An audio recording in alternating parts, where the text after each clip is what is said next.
7 दिन बाद। लगता है उस साधु का श्राप मुझे लग गया है। आज 7वां दिन है और ये देखो मेरे पेट में अत्यधिक पीड़ा हो रही है। जाओ, आज से ठीक 1 सप्ताह के पश्चात तुम्हारे पेट से मूसल ही उत्पन्न होगा जो तुम्हारे वंश के विनाश का कारण बनेगा। इस पीड़ा से मुझे मुक्त करो मित्र, मुक्त करो।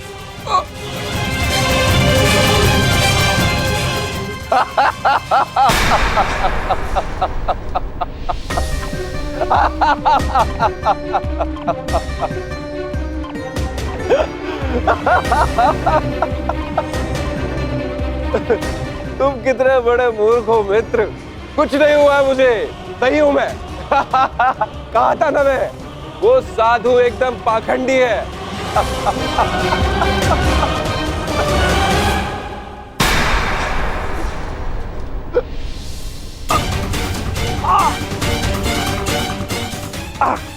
हम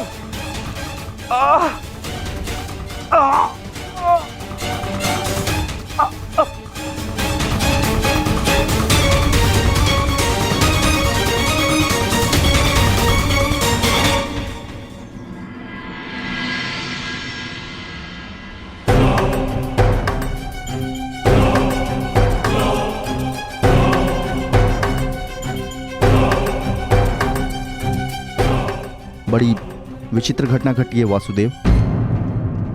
कुमार साम के शल्य चिकित्सा के पश्चात उनके पेट से ये मूसल निकला है।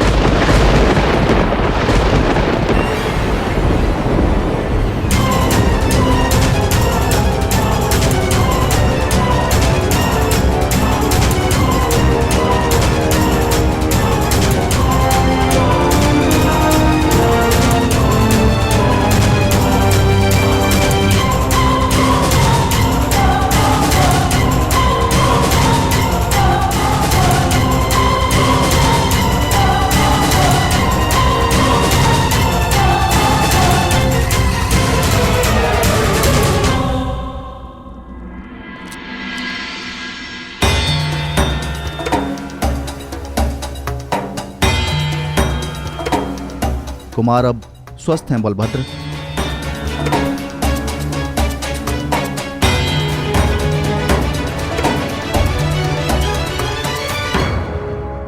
देख लिया, ये उस श्राप का नहीं, ये तुम्हारे अहंकार और तुम्हारे मदिरापान का फल है। ये श्राप तो केवल एक निमित्ता है। तुम्हारे कर्मों के कारण यदुवंश का नाश जन्म ले चुका है। यदि मदिरा के मद में तुमने एक महात्मा का अपमान ना किया होता तो आज तुम्हारी यह दशा ना होती।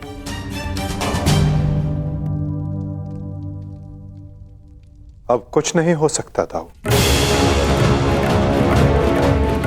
मनुष्य को अपने कर्मों का फल मिलता ही है, परंतु एक के कर्मों का फल पूरा वंश भुगते, ये नीति नहीं है। यदि अनाज के पौधों के बीज में घुन लग जाए तो वो सारी फसल नष्ट कर देते हैं दाऊ। नहीं कान्हा,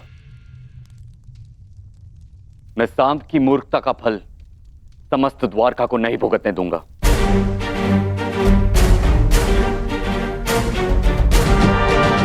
आप इस मूसल का क्या करेंगे दाऊ? श्राप था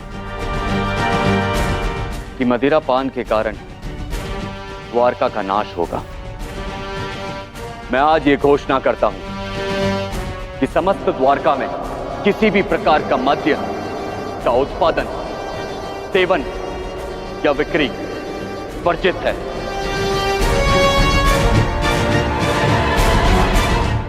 और रही बात इस मूसल की, तो इसका उपाय है मेरे पास।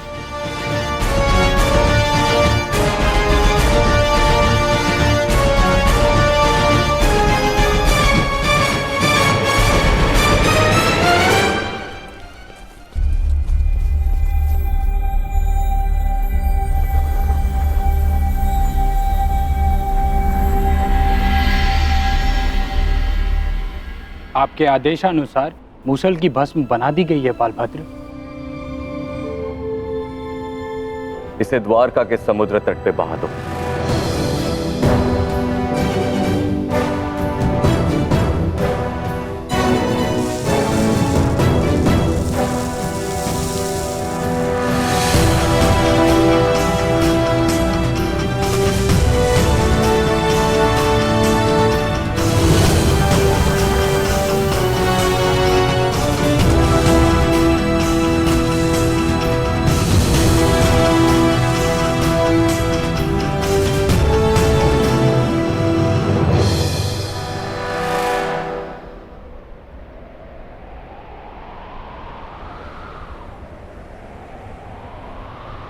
दाऊ, हमारे कर्म ही हमारी नियति निर्धारित करते हैं, केवल साम के कर्म ही नहीं। कुछ श्राप हैं। मैं तुम्हें श्राप देती हूँ कि जिस प्रकार तुमने मेरे कुल का अंत किया है, उसी प्रकार तुम्हारे कुल का अंत भी होगा। और कुछ पाप भी जो द्वारिका की नियति बनाएंगे। चक्रवात से घर के धराशायी होने का भय हमेशा रहता है कृष्णा। इसका अर्थ ये नहीं कि मनुष्य अपने घर की नींव सुदृढ़ ना करे।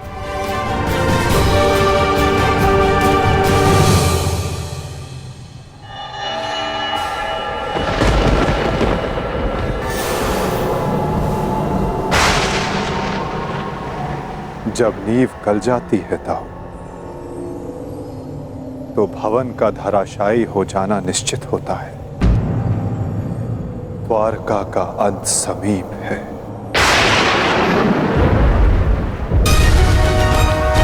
नहीं कान्हा, मेरे रहते हुए ऐसा नहीं होगा।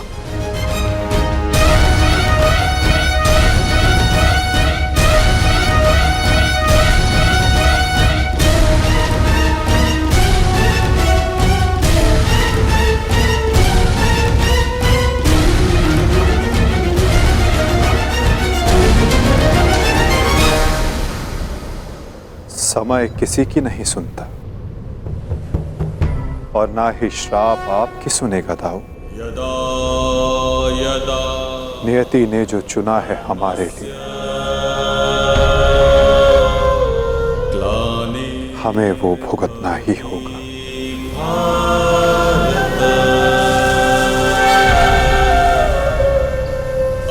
अभ्युत्थानम् अधर्मस्य तदात्मानं सृजाम्यहम्।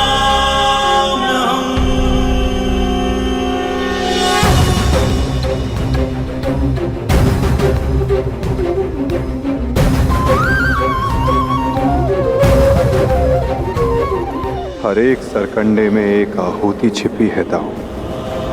किसी की मृत्यु तो किसी की मुक्ति।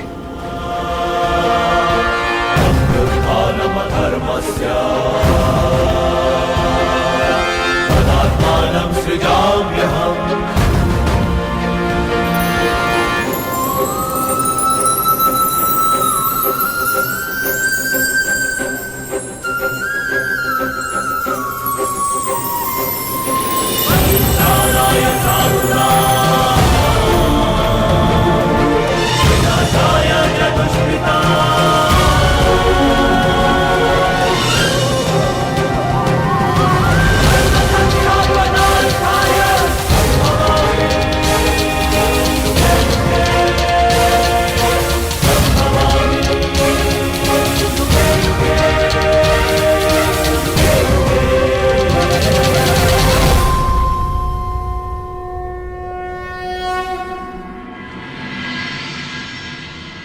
मेरा स्वप्न है कि हस्तिनापुर में एक गुरुकुल हो, जहां पर बालकों की भांति बालिकाएं भी युद्ध शिक्षा में पारंगत हों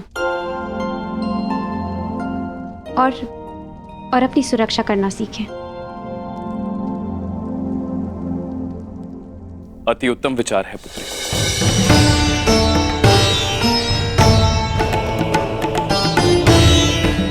प्रणिपात प्रणिपात प्रणिपात।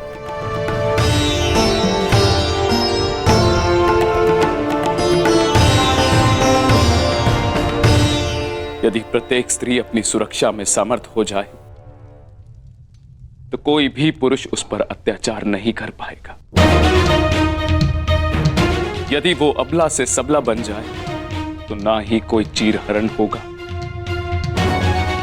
और ना ही कोई महाभारत होगी।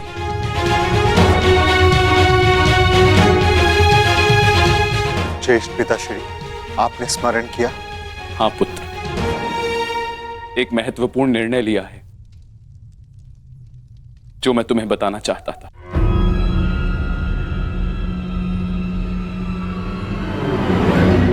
गांधारी,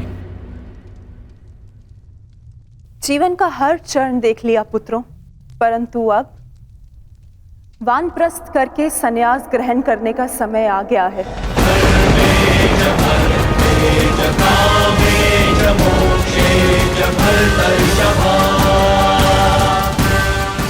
हाँ पुत्र, हिस्ट्री जीजी और मुझे विदा लेने की आज्ञा दे।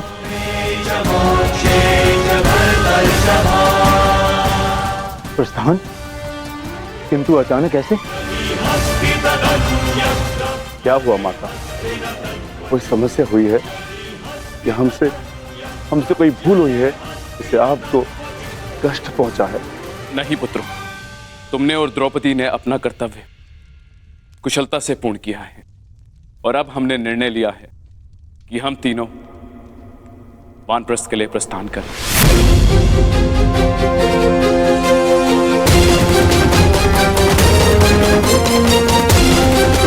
कि हम तीनों वानप्रस्थ के लिए प्रस्थान करें।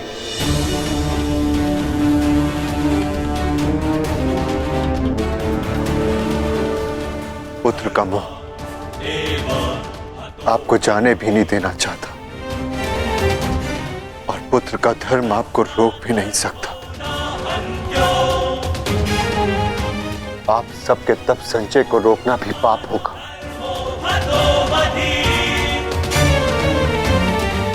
आदेश दीजिए ज्येष्ठ पिताश्री, व्यवस्था हो जाएगी। पुत्र, मुझे तुम पर गर्व है।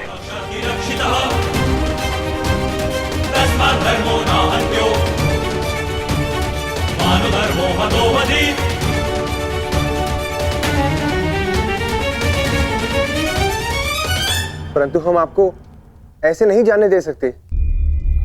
आप सभी के साथ हमें भी एक उत्सव मनाने का सौभाग्य तो मिलना चाहिए ना। ठीक है, जैसा तुम सबको ठीक लगे पुत्रों। तो ठीक है, तो मैं इस उत्सव की तैयारियां प्रारंभ करती हूँ और सभी परिजनों को निमंत्रण भिजवाती हूँ। सर्वप्रथम माधव को।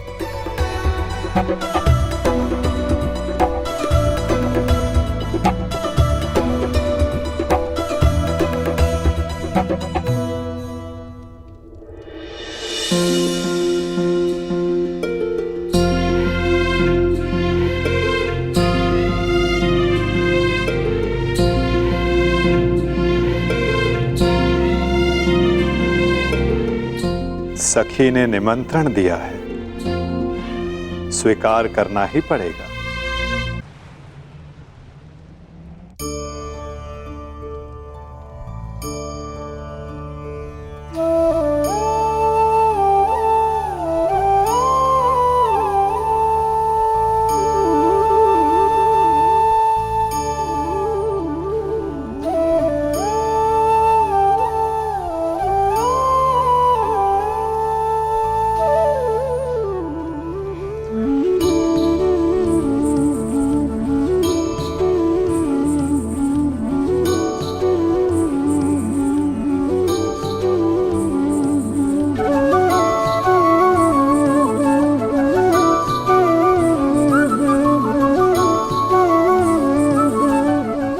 माधव, आप सदैव हम सबके साथ हमारे दुख में उपस्थित रहे, परंतु आज सुख के समय पर आपके आगमन ने हम सबके आनंद को दुगना कर दिया। मेरी सखी मुझे निमंत्रण दे और मैं न आऊं,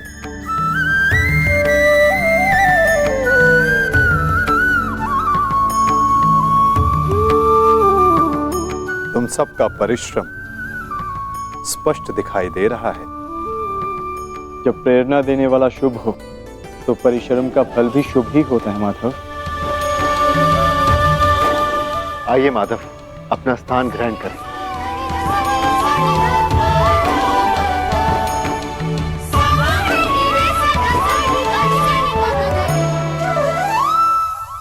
सांब के साथ जो हुआ, हमें उसका समाचार मिला माधव। हमें उसका खेद है। कुमार सांब के शल्य चिकित्सा के पश्चात उनके पेट से ये मूसल निकला है। समय का चक्र और नियति को कोई नहीं रोक सकता धर्मराज। परंतु मुझे सदा खेद रहेगा।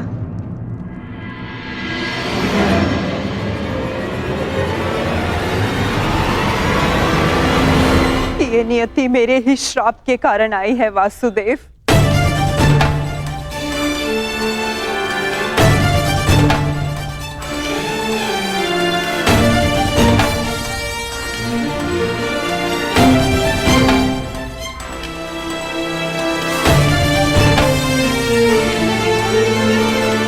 प्रणिपात राजमाता।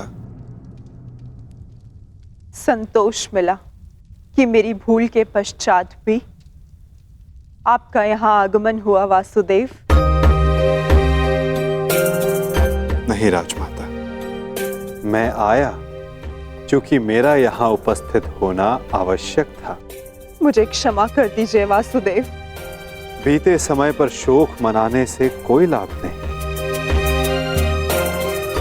आनंदमय तो ये है कि हम सभी आने वाले नए भविष्य का स्वागत करें। कैसा भविष्य माधव? बधाई हो सम्राट, महारानी वृषाली ने पुत्र को जन्म दिया है।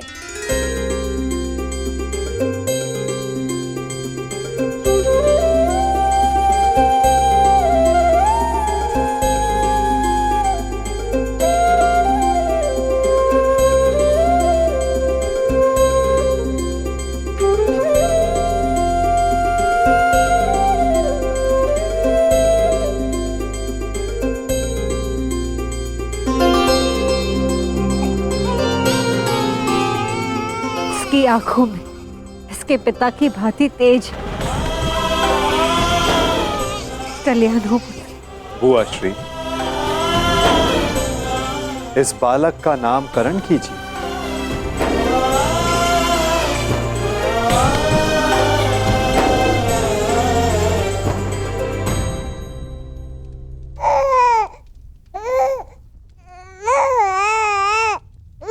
नहीं माधव, ये कार्य आपका है।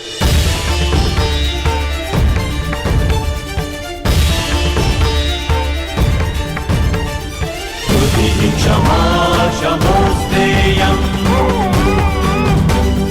शौचमिन्द्रिय निग्रहः। क्षमा शमोस्तेयम् शौचमिन्द्रिय निग्रहः। निर्विद्या सत्यं प्रोतो दशकं धर्मलक्षणम्। मित्रकर्ण के एक वीर पुत्र का नाम वृषसेन था और इस वीर बालक का नाम है राधे कर्ण पुत्र वृषकेतु। वृषकेतु, वृषकेतु, वृषकेतु।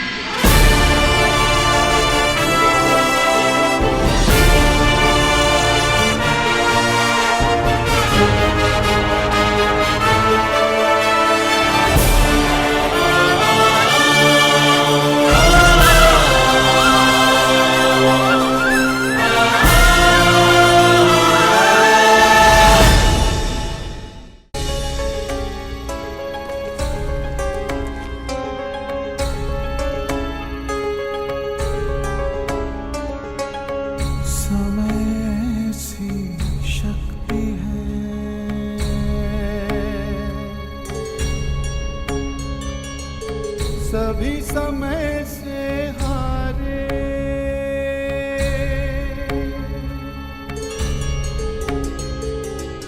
समय से शक्ति है। सभी समय से हारे राजा हो या रंग सभी बनते रहे बेचारे। समय बड़ा महान है इस जग में, समय बड़ा महान, समय बड़ा महान है इस जग में, समय बड़ा महान, समय बड़ा महान है इस जग में, समय बड़ा महान, समय बड़ा महान है इस जग में, समय बड़ा महान। 18 वर्ष पश्चात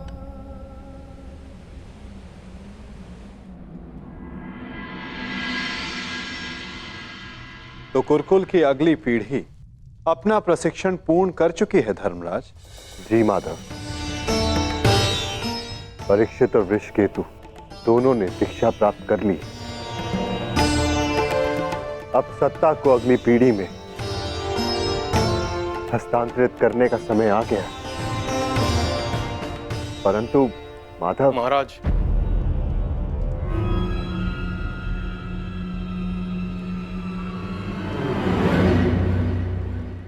कहो। एक दुखद समाचार है महाराज।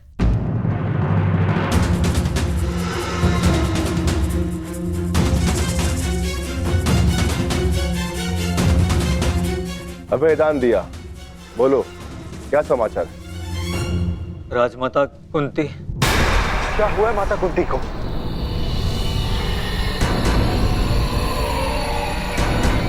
वो कुशल तो है ना? जिस वन में राजमाता कुंती, महाराज धृतराष्ट्र और महारानी गांधारी निवास कर रहे थे, वहाँ भयंकर अग्निकांड हुआ है।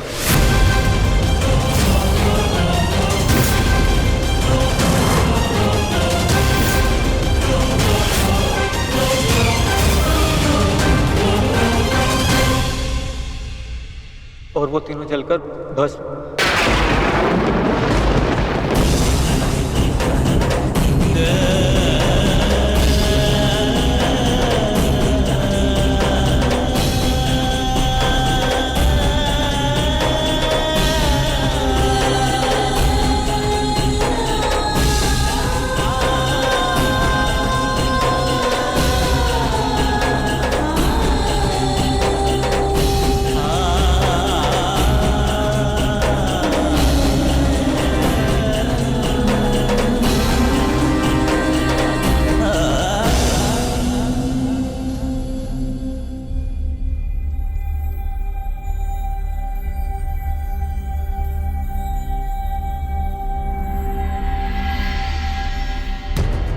ये सब क्या हो गया माधव?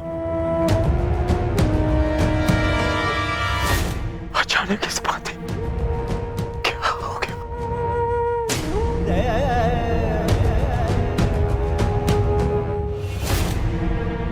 जो संसार में आया है उसे जाना ही है।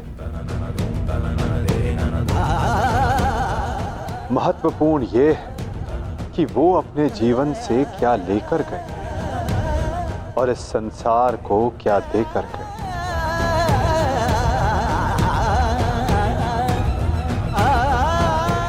एक वृक्ष की जब पत्तियां झड़ती हैं तो वो वृक्ष पत्तियों के झड़ने का शोक नहीं मनाता, अपितु नई पत्तियों का स्वागत करता है, नवजीवन को आगे बढ़ाता है।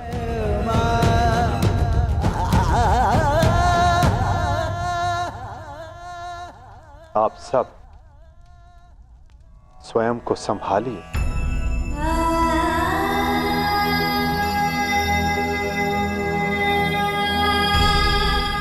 पार्थ, स्वयं को संभालो।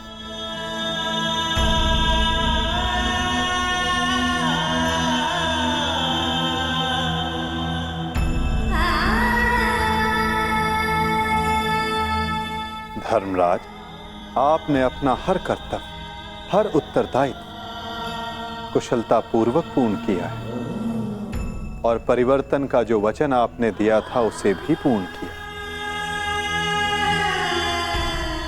और अब ये समय दुख मनाने का नहीं, अपितु अपना उत्तरदायित्व पूर्ण करने का है धर्मराज।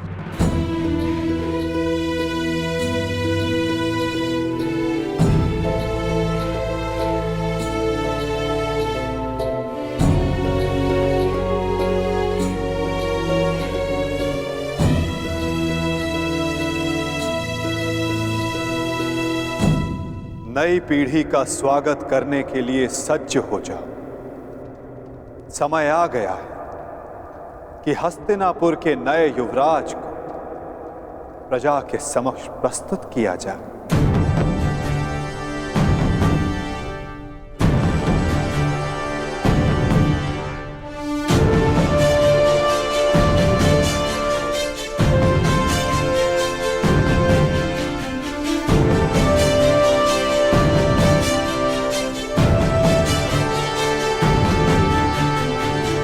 समय आ गया है कि हस्तिनापुर की ये सभा कुरुवंश की आने वाली नई पीढ़ी का स्वागत करे।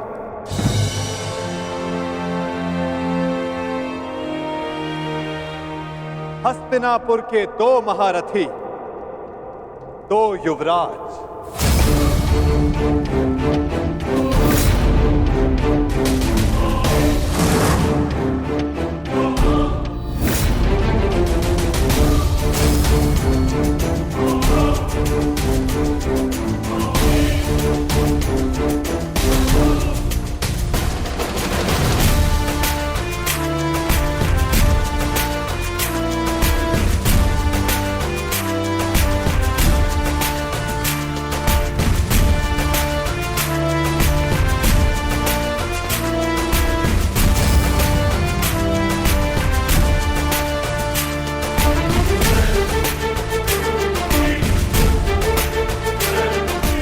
जिन्हें पांडवों ने स्वयं अपनी युद्ध कला के ज्ञान से प्रशिक्षित किया है, जिन्हें महाधनुधर अर्जुन ने धनुर्विद्या सिखाई,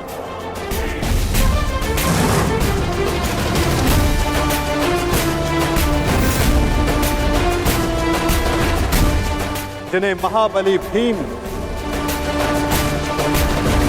शक्ति और गदा युद्ध में पारंगत किया,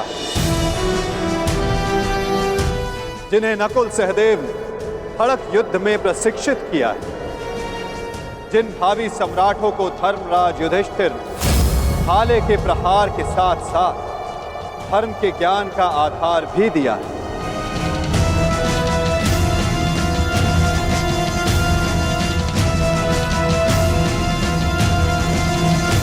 अब भारत के नए शासक तैयार हो चुके हैं। धर्म स्थापना के लिए नई पीढ़ी सज्ज हो चुकी है।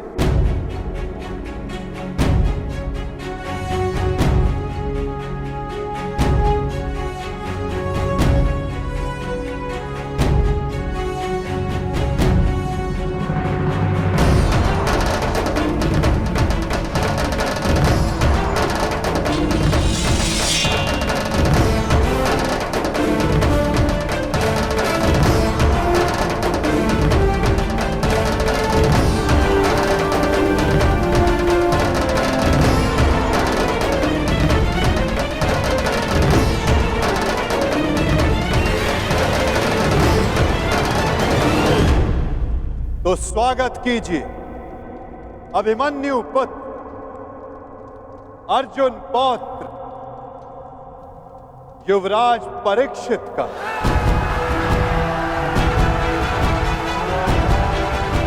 युवराज परीक्षित की, युवराज परीक्षित की, युवराज परीक्षित की, युवराज परीक्षित की, युवराज परीक्षित की,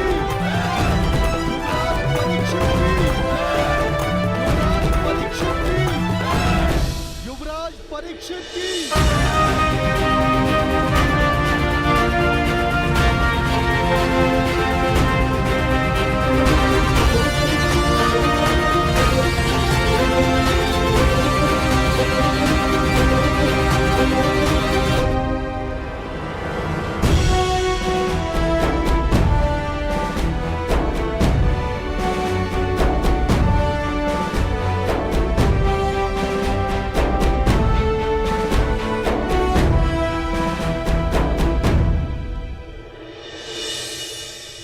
और अब स्वागत कीजिए राधे कर्ण पुत्र युवराज वृषकेतु का। युवराज वृषकेतु की, युवराज वृषकेतु की, युवराज वृषकेतु की, युवराज वृषकेतु की, युवराज वृषकेतु की, युवराज वृषकेतु की,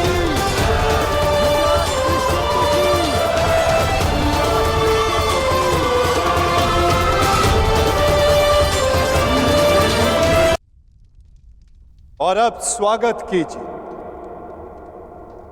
राधे कर्ण पुत्र युवराज वृषकेतु का।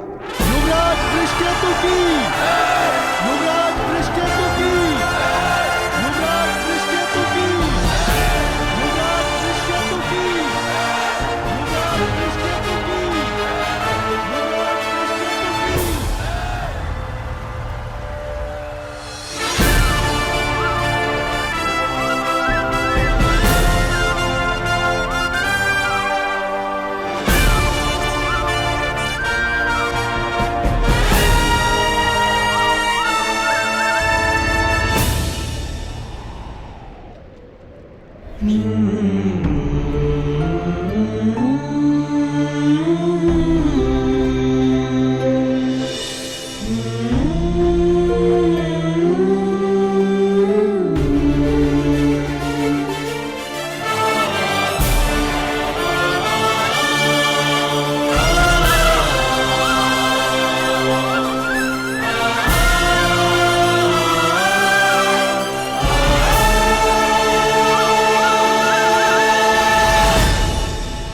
इन्होंने अपना कर्तव्य पूर्ण किया धर्मराज, अब आप अपना कर्तव्य पूर्ण करें।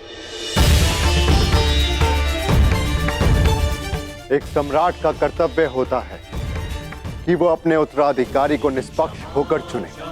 केवल बल ही नहीं, बुद्धि प्रवीण हो, न्याय उचित, धर्म उचित हो। और मेरा धर्म ये कहता है, न्याय और धर्म अनुसार हस्तिनापुर नरेश मेरे ज्येष्ठ भ्राता कर्ण के पुत्र वृषकेतु हो। युवराज वृषकेतु की, युवराज वृषकेतु की, युवराज वृषकेतु की, धर्मलक्षणम् दशकम् धर्मलक्षणम्। काकाश्री, मेरे लिए ये मान्य नहीं।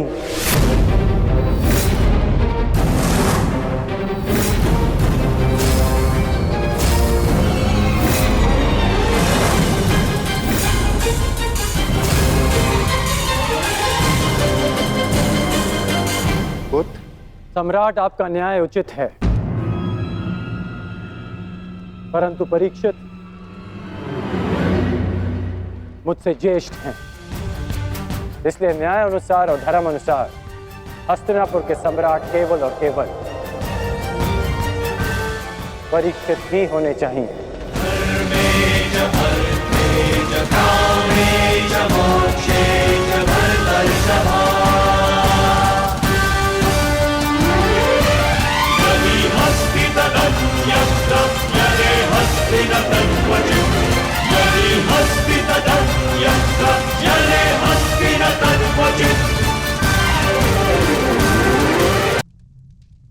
परंतु पुत्र, अद्भुत वृषकेतु,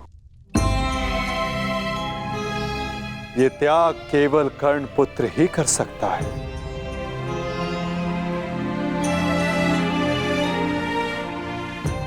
इस सभा ने छल देखा, बल देखा, नारी का दंभ भी देखा, और आज बंधु प्रेम और त्याग देख रहा है।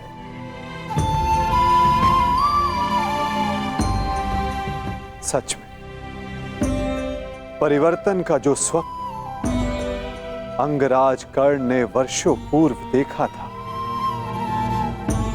वो परिवर्तन आज दिख रहा है।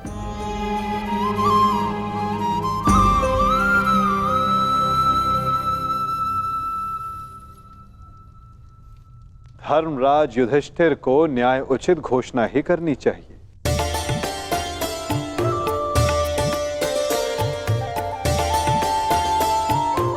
जैसी आपकी आज्ञा माधव।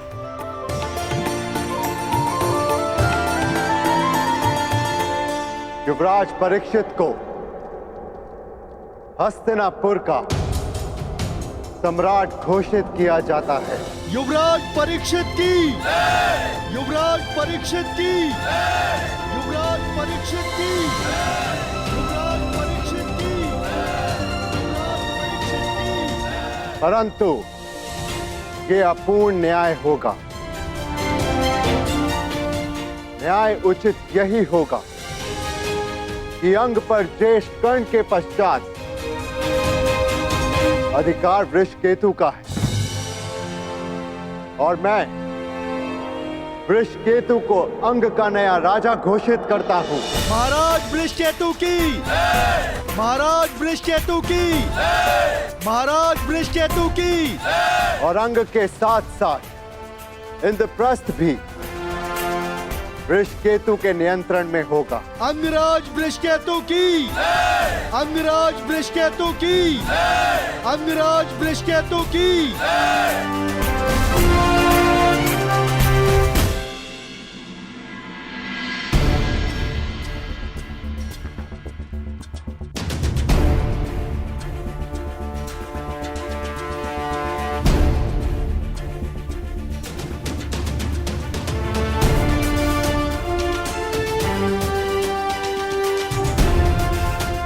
सच हो। मैं तो आरंभ से ही सज हूं।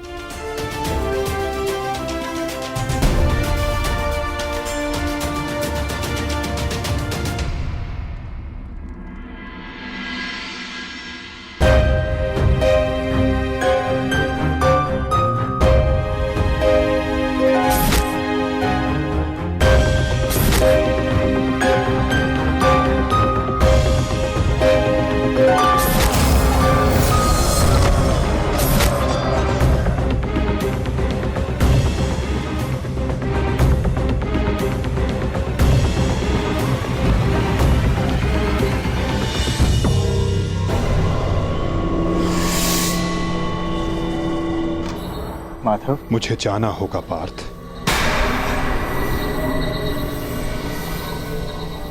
परंतु माधव। नहीं पार्थ, नियति मुझे पुकार रही है।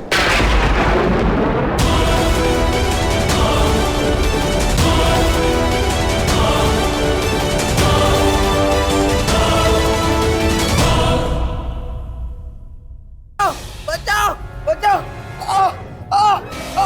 बचाओ,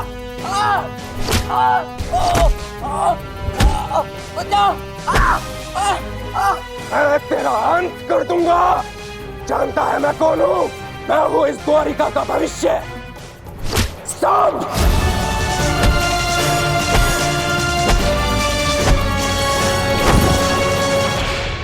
ये क्या दशा बना रखी है सांब? दिन प्रतिदिन तुम्हारा व्यवहार अशुभनीय होता जा रहा है। संभालो स्वयं को। ताऊ श्री, मुझे समझाने से पूर्व अपने छलिया भ्राता को समझाइए, जिसने बिना अस्त्र शस्त्र उठाए मेरे ससुर के कुल का नाश कर दिया। क्या वो शोभनीय था? अपने पिता के लिए ऐसा भाव पाप है। पाप तो आपके भ्राता ने किया है, मैं तो केवल मदिरा पान कर रहा हूं। संभालो अपने आप को। एक योद्धा को यह सब शोभा नहीं देता। कैसा योद्धा ताजश्री, जिसके हाथ से तलवार छीन ली गई हो, जो अपने मित्र विश्वसेन की सहायता करने का वचन पूरा ना कर सका हो, उस मनुष्य को आप योद्धा कहते हैं? जब युद्ध करने का समय था तो युद्ध नहीं करने दिया।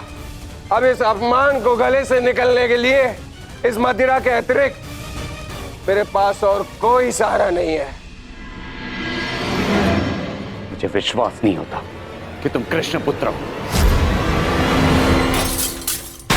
नहीं हूं मैं, नहीं हूं छलिया का पुत्र। वो केवल मेरे लिए एक छलिया है, केवल एक छलिया। सांप!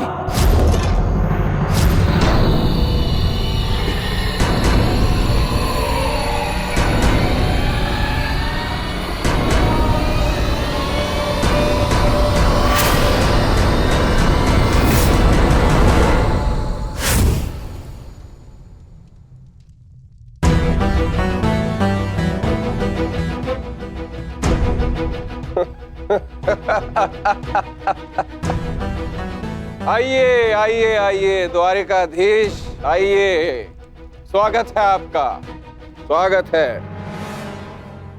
लौट आए आप, करा इस आर्यव्रत के सभी महारथियों का अंत, कराए धर्म स्थापना के नाम पर अपना पलड़ा भारी। अब अरे अच्छी, आप देख क्या रहे, स्वागत नहीं करेंगे इनका? इतना महान कार्य पूर्ण करने के पश्चात आज लौटे हैं। आज तो राजभवन में उत्सव होना चाहिए। पांचाल